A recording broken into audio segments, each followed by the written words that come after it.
नमस्कार दोस्तों, स्वागत है आपका मेरे यूट्यूब चैनल सेल्फ मेडिकोस में। तो आज हम पढ़ेंगे एट्रोफी। ठीक है, तो एट्रोफी क्या होता है इसको समझने से पहले हम आपको बता दें कि सेलुलर एडेप्टेशन में पिछले वीडियो में हम डिस्कस किए थे हाइपरप्लेसिया और हाइपरट्रॉफी। तो हाइपरट्रॉफी में हम बताए थे कि उसमें सेल का साइज इंक्रीज होता है और हाइपरप्लेसिया में बताते हैं सेल का नंबर इंक्रीज होता है। वैसे ही सेलुलर एडेप्टेशन में यहाँ पे हम थर्ड एडेप्टेशन जो है वो है एट्रोफी। एट्रोफी को यहाँ पे हम डिस्कस कर रहे हैं, तो ध्यान से समझिएगा। एट्रोफी में क्या होता है कि सेल नंबर, ठीक है दोस्तों, और सेल का नंबर और सेल का साइज दोनों डिक्रीज होता है। तो दोनों जब डिक्रीज होगा तो इस टर्म को बोलते हैं हम एट्रोफी। ठीक है, मान लीजिए कि ये कोई टिश्यू है या कोई किसी ऑर्गन का ये पार्ट है, इसका हम सेक्शन लिए हैं। यहाँ पे 10 सेल्स प्रेजेंट है। ठीक है, देख लीजिए यहाँ पे 10, 1 2 3 4 5 6 7 8 9 10। ठीक है, यहाँ पे दोस्तों 10 सेल्स प्रेजेंट हैं और इसमें हो गया एट्रोफी। एट्रोफी हो गया, इसका मतलब इसका जो नंबर है, इसका सेल का साइज है, वो दोनों डिक्रीज हो गया। ठीक है, यहाँ पे एट्रोफी हो गया। अब एट्रोफी होने का कारण क्या है? या तो फिजियोलॉजिक हो सकता है या तो पैथोलॉजिक हो सकता है। फिजियोलॉजिक की बात करें तो नॉर्मल एजिंग होता है, सेल में एजिंग होता है, ह्यूमन बीइंग में एजिंग होता है। तो उसकी वजह से क्या होता है, जब एज होने पर पर्सन का क्या होता है, जो पर्सन का अंदर का जो बॉडी होता है, जो ऑर्गन होता है, वो धीरे धीरे उसका साइज छोटा होते जाता है, साइज डिक्रीज होता है। ठीक है, मतलब वो दिन पर दिन उसका सेल का साइज, उस ऑर्गन का पार्ट्स जो है वो डिक्रीज होने लगता है। तो वहाँ पे क्यों हो रहा है? ड्यू टू एजिंग एट्रोफी होता है फिजियोलॉजिक में। पैथोलॉजिक की बात करें तो मान लीजिए कोई ऑर्गन में या किसी टिश्यू में पैथोलॉजी जनरेट हो गया, कोई डिजीज क्रिएट हो गया, जिसकी वजह से यहाँ पे एट्रोफी डेवलप हो जाता है। तो यहाँ पे मान लीजिए कि 10 सेल्स प्रेजेंट है और यहाँ पे इसमें क्या हो गया है, एट्रोफी। तो जब इसमें एट्रोफी हो गया तो 1 2 3 4 5 6 7 8। अब 10 से यहाँ पे देखिए अब सेल का नंबर जो है वो कितना रह गया, 8 सेल्स हो गया। और देखिए ये होल टिश्यू का साइज भी डिक्रीज हो गया। तो हम आपको बताया ना, यहाँ पे सेल का नंबर और साइज दोनों डिक्रीज होता है एट्रोफी में। तो चलिए अब इसको हम समझने की कोशिश करते हैं, इसके कुछ एग्जाम्पल्स है। तो फर्स्ट हम लिखेंगे फिजियोलॉजिक एट्रोफी। ठीक है, यानी कि नॉर्मली सेल का साइज और सेल का नंबर कैसे डिक्रीज होता है, कहाँ कहाँ पे डिक्रीज होता है, उसकी बात कर लेते हैं। तो सबसे पहले हम बात करते हैं कि ड्यू टू एजिंग। ठीक है, नॉर्मली जो सेल का साइज है और सेल का नंबर है वो किसी टिश्यू में, किसी ऑर्गन में क्यों डिक्रीज होता है? Due to ageing. ठीक है, तो इसमें हम पहला एग्जांपल जो समझाने की कोशिश करेंगे वो होगा दोस्तों लिम्फॉइड ऑर्गन। ठीक है, लिम्फॉइड ऑर्गन। तो लिम्फॉइड ऑर्गन में क्या होता है दोस्तों कि लिम्फॉइड ऑर्गन में जैसे जैसे एज होता है वैसे वैसे लिम्फॉइड ऑर्गन जो है डीजेनरेट होता है। जैसे कि हम आपको बता दें, लिम्फॉइड ऑर्गन में मेनली थाइमस। ठीक है, at the age of 15 age होने पर क्या होता है, थाइमस पूरी तरह से डीजेनरेट हो जाता है। ठीक है, दूसरा एग्जाम्पल, तो ये किसका एग्जाम्पल हो गया? लिम्फॉइड ऑर्गन में थाइमस एक फिजियोलॉजिक एट्रोफी का एग्जाम्पल है। दूसरा बात करते हैं दोस्तों हम यहाँ पे atrophy of brain with ageing. Atrophy of brain with ageing मतलब कि जैसे जैसे एज होता है वहाँ पे ब्रेन का जो सेल्स होता है, सेरेब्रम में बहुत सारे न्यूरॉन्स होते हैं, वो डीजेनरेट होते हैं। ठीक है, तो ये भी फिजियोलॉजिक एट्रोफी का एग्जाम्पल हो गया। ठीक है, क्यों यहाँ पे, जैसे कि जैसे जैसे एज हो रहा है, अब इसका एजिंग का भी कुछ प्रोसेस होता है। जब हम आगे और डिटेल में पढ़ेंगे पैथोलॉजी तो हम वहाँ पे आपको बताएंगे कि एजिंग का क्या प्रोसेस होता है। ठीक है, एजिंग सेल में क्यों होता है, तो वहाँ पे हम बताएंगे, वहाँ समझने की कोशिश करेंगे। यहाँ पे सिर्फ एग्जांपल समझेंगे कि फिजियोलॉजिक एट्रोफी में एज के साथ साथ ब्रेन का सेल्स जैसे कि न्यूरॉन्स हैं, वहाँ पे न्यूरॉन्स का एट्रोफी होता है। ठीक है, तीसरी बात करते हैं दोस्तों due to endocrine stimulation. Due to endocrine stimulation. तो एंडोक्राइन स्टिमुलेशन में समझने की कोशिश कीजिएगा दोस्तों। जैसे कि मान लीजिए किसी फीमेल में मेनोपॉज आता है। तो मेनोपॉज क्यों आता है? क्योंकि उसका जो भी गोनैड्स है वो अब डीजेनरेट हो गया। ठीक है, वहाँ पे एजिंग के साथ साथ हो रहा है ना, आप उसको हम बोल सकते हैं कि एजिंग के साथ भी हो रहा है, और जो एंडोक्राइन हार्मोन था वो भी अब सिक्रीट्स, उसका सिक्रीशन, सिंथेसिस, सिक्रीशन दोनों कम होता है। तो ड्यू टू एंडोक्राइन स्टिमुलेशन यहाँ पे हम लिख सकते हैं मीनोपॉज। ठीक है दोस्तों, मीनोपॉज लिख सकते हैं यहाँ पे, गोनैड्स का जो है एट्रोफी हो जाता है। ठीक है, तो उम्मीद करते दोस्तों कि आपको फिजियोलॉजिक एट्रोफी समझ में आया होगा। अब हम बात करते हैं पैथोलॉजिक एट्रोफी की। तो ये है पैथोलॉजिक एट्रोफी, यानी कि देखिए अब क्या हो रहा है पैथोलॉजिक एट्रोफी में, क्या हो रहा है समझिएगा कि अब बॉडी में या सेल में या टिश्यू में कोई पैथोजेनेसिस डेवलप हो गया है। ठीक है, कोई डिजीज डेवलप हो गया है जिसके वजह से उस ऑर्गन का, उस टिश्यू का एट्रोफी हो रहा है। मतलब उस ऑर्गन का, उस टिश्यू का जो सेल का नंबर है, जो सेल का साइज है, वो दिन पर दिन क्या हो रहा है, डिक्रीज होते चला जा रहा है। तो उसको हम रखेंगे किसमें, पैथोलॉजिक एट्रोफी में। क्यों?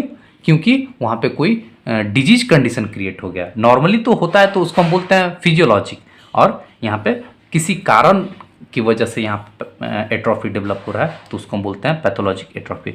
इसमें दोस्तों हम सबसे पहला जो पढ़ेंगे वो है इसका एग्जाम्पल स्टारवेशन। जब कोई हंगर स्ट्राइक या फिर स्टारवेशन, कोई भूखा रहता है तो क्या होता है, सबसे पहले उसका जो कार्बोहाइड्रेट है, ठीक है, कार्बोहाइड्रेट, सबसे पहले कार्बोहाइड्रेट बर्न होता है।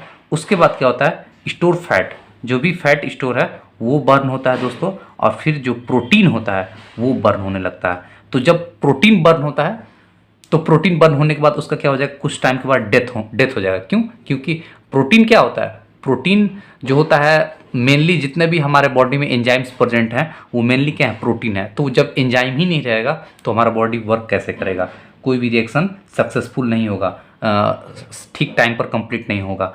तो ये जब तीनों कंडीशन मतलब जब ये तीनों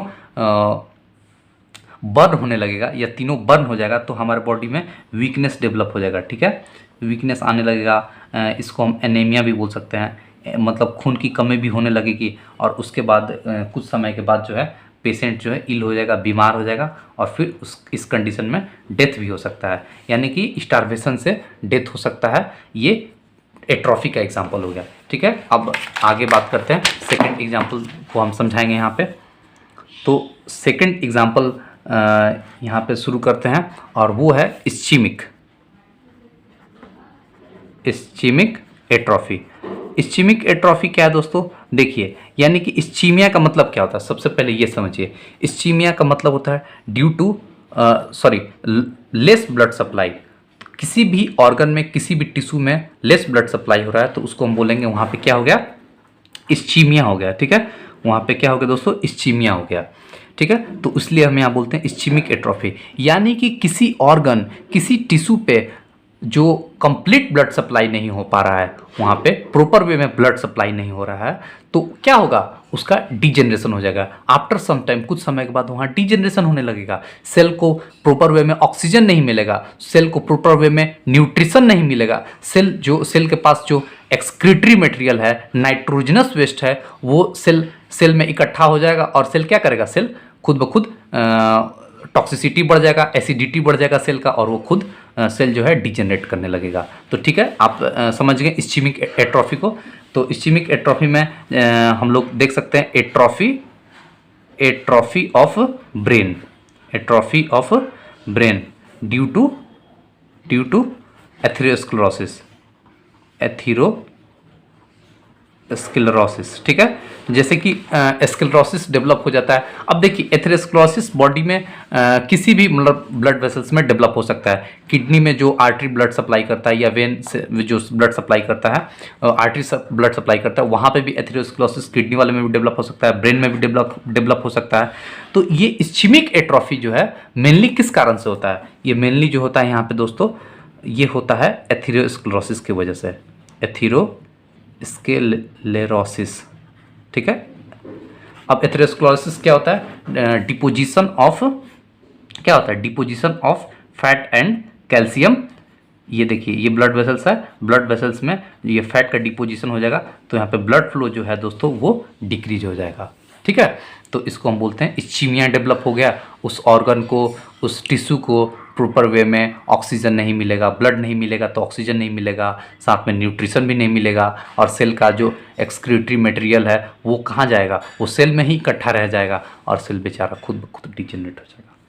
तो ये हो गया इस्चेमिक। अब हम तीसरा बात करते हैं दोस्तों, डिसीज एट्रोफी। Disuse atrophy. अब डिसीज एट्रोफी क्या होता है, इसको आप समझने की कोशिश कीजिएगा दोस्तों। मतलब कि कुछ समय तक आप किसी ऑर्गन को यूज़ नहीं कीजिएगा तो वहाँ पे भी उसका डिजेनरेशन हो सकता है। जैसे कि इसका सबसे बढ़िया एग्जांपल है कि atrophy of pancreas in obstruction of pancreatic duct. जैसे कि देखिए ये है हमारा पैंक्रियाज, ठीक है, ये ऐसा पैंक्रियाज होता है दोस्तों, ये पैंक्रियाज है, ठीक है। और पैंक्रियाज में बीच में क्या है, ये पैंक्रियाटिक डक्ट, ठीक है, पैंक्रियाटिक डक्ट। तो पैंक्रियाटिक डक्ट मान लीजिए कि यहाँ पे ऑब्स्ट्रक्शन हो गया, ठीक है, तो ये पूरी तरह से जो हमारा पैंक्रियाज है, ये पैंक्रियाज, ठीक है, ये पूरी तरह से वर्क नहीं करेगा। जब पैंक्रियाज वर्क नहीं करेगा तो पूरी तरह से वर्क क्यों नहीं करेगा, क्योंकि यहाँ पे पैंक्रियाटिक डक्ट में ऑब्स्ट्रक्शन है। तो कुछ समय के बाद जो इसका सेल्स है वहाँ पे क्या होने लगेगा, एट्रोफी होने लगेगा, सेल्स डिजेनरेट होने लगेगा, सेल्स का नंबर कम होने लगेगा, सेल का साइज कम होने लगेगा। तो हम यहाँ पे डिस्यूज एट्रोफी में पैंक्रियाज का एग्जांपल दे सकते हैं, ठीक है, पैंक्रियाज का एग्जांपल दे सकते हैं, ठीक है। अब आगे इसमें एक और बात कर लेते हैं कि देखिए अब किसी को प्लास्टर होता है, ठीक है, पैर का या हाथ फ्रैक्चर हो जाने के बाद, टूटने के बाद, ब्रेकडाउन होने के बाद, तो लॉन्ग टाइम तक वहाँ पे प्लास्टर ऑफ पेरिस का जो लेयर बनाते हैं हम लोग वहाँ पे, तो वो हो गया। तो उसके बाद क्या होता है, लॉन्ग टाइम तो डिमिनिश्ड फंक्शनल एक्टिविटी, तो वहाँ का जो मतलब मान लीजिए लिम्ब का है, अपर लिम्ब या लोअर लिम्ब जहाँ पे भी, तो वहाँ पे भी देखेगा कि उसका फंक्शन थोड़ा स्लो हो जाता है। जब प्लास्टर को कटिंग करते हैं तो अच्छी तरह से हाथ या पैर काम नहीं करता है, तो उसको भी हम डिस्यूज एट्रोफी में रख सकते हैं। अब बात करते हैं दोस्तों एंडोक्राइन, फोर्थ है यहाँ पे endocrine, endocrine atrophy. Endocrine atrophy क्या होता है, ठीक है, एंडोक्राइन एट्रोफी को आप समझने की कोशिश कीजिएगा। देखिए मतलब कि जो हमारा एंडोक्राइन ग्लैंड्स है, ठीक है, उसमें डिजेनरेशन होने लगे, उसके सेल्स का नंबर डिक्रीज होने लगे, तो हम उसको बोलते हैं एंडोक्राइन एट्रोफी। तो इसका सबसे बढ़िया एग्जांपल है दोस्तों हाइपोपिट्यूटरिज्म, पिट्यूटरिज्म, ठीक है। अब हाइपोपिट्यूटरिज्म जो आप इसको देखिएगा तो इसमें क्या होता है कि जो पिट्यूटरी ग्लैंड है, पिट्यूटरी ग्लैंड का डिजेनरेशन हो गया, पिट्यूटरी ग्लैंड डिजेनरेट हो गया, उसका सेल्स का साइज डिक्रीज हो गया। तो इसका डायरेक्ट इफेक्ट कहाँ आता है दोस्तों, इसका जो डायरेक्ट हाइपोपिट्यूटरिज्म का डायरेक्ट इफेक्ट जो है दोस्तों वो आता है थायराइड पे, ठीक है, थायराइड ग्लैंड पे। और कहाँ पे आ सकता है दोस्तों, ये एड्रिनल ग्लैंड पे, एड्रिनल पर आ सकता है। क्यों, क्योंकि देखिए पिट्यूटरी ग्लैंड क्या रिलीज करता है, TSH, थायराइड स्टिमुलेटिंग हार्मोन, ठीक है, थायराइड स्टिमुलेटिंग हार्मोन। अब जो पिट्यूटरी है वही डिजेनरेट हो गया तो थायराइड स्टिमुलेटिंग हार्मोन रिलीज नहीं हो पाएगा। अब थायराइड ग्लैंड को स्टिमुलेशन नहीं मिलेगा तो वो प्रॉपर वे में जो thyroid gland thyroxine hormone release करता है वो रिलीज नहीं कर पाएगा।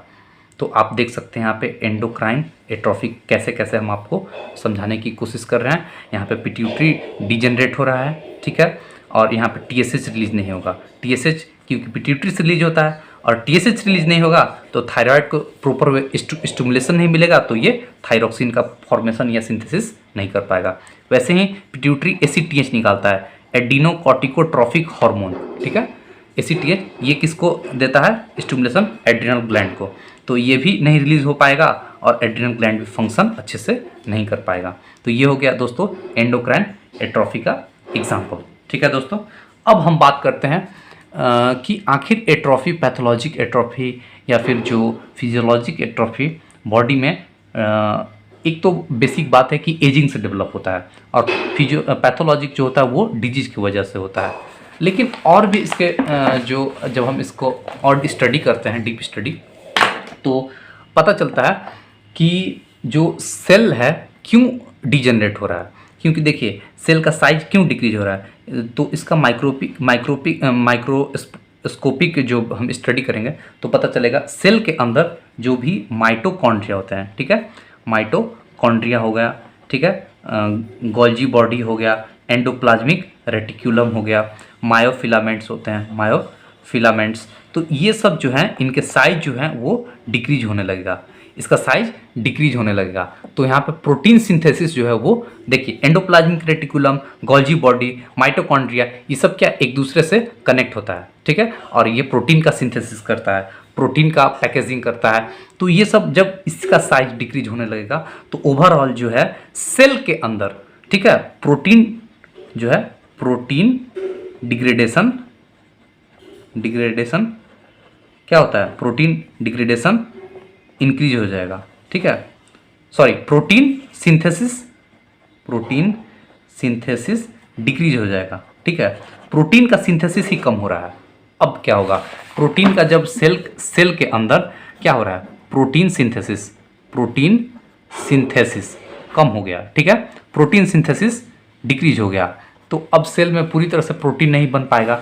दूसरा बात, सेल के अंदर एक और एंजाइम होता है जिसका नाम है यूबीक्यूटिनिन लाइगेज, ठीक है, यूबीक्यूटिनिन लाइगेजेज।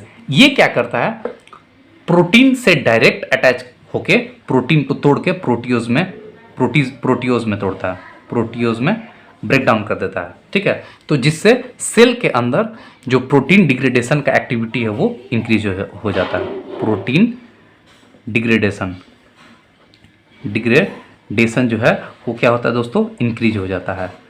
पहला हम आपको बताएं कि प्रोटीन सिंथेसिस डिक्रीज हो रहा है। क्यों डिक्रीज हो रहा है, क्योंकि यहाँ पे जो हमारा एंडोप्लाज्मिक रेटिकुलम है, माइटोकॉन्ड्रिया है, फिर आपका गोल्गी बॉडी है, ये सब इसका साइज डिक्रीज हो रहा है। तो यही ना तीनों चारों मिलके मायोफिलामेंट्स, यही तो प्रोटीन का एंडोप्लाज्मिक रेटिकुलम, जो रफ एंडोप्लाज्मिक रेटिकुलम होता है, राइबोसोम्स होता है, ठीक है, यही सब तो मिलके प्रोटीन का सिंथेसिस करता है। जब इन्हीं का साइज डिक्रीज हो जाएगा, इनका नंबर डिक्रीज होने लगेगा, तो प्रोटीन सिंथेसिस क्या होगा, कम हो जाएगा सेल में। और साथ साथ यूबीक्यूटिनिन लाइगेज जो है वो एक्टिवेट हो जाता है, ये जो एंजाइम है एक्टिवेट होकर और क्या करता है, डायरेक्ट प्रोटीन से अटैच होकर प्रोटीन का ब्रेक डाउन करता है और उसको कन्वर्ट करता है प्रोटियोज में, ठीक है। तो देखिए यहाँ पे प्रोटीन का डिग्रेडेशन इंक्रीज हो गया यूबीक्यूटिनिन लाइगेज के एक्टिविटी से, ठीक है। प्रोटीन का सिंथेसिस भी कम हो गया, एक तो प्रोटीन सिंथेसिस कम हो रहा है और जो भी बन रहा है वो सारा का सारा टूट जा रहा है, ठीक है। तो आप उम्मीद करते हैं दोस्तों कि आप समझ रहे होंगे यहाँ पे जो हम आपको बताएं माइक्रोस्कोपिक स्टडी, जिसको हम अल्ट्रास्ट्रक्चर भी बोल सकते हैं। तो ये कारण है एट्रोफी का। उम्मीद करते हैं दोस्तों कि आपको ये वीडियो समझ में आया होगा।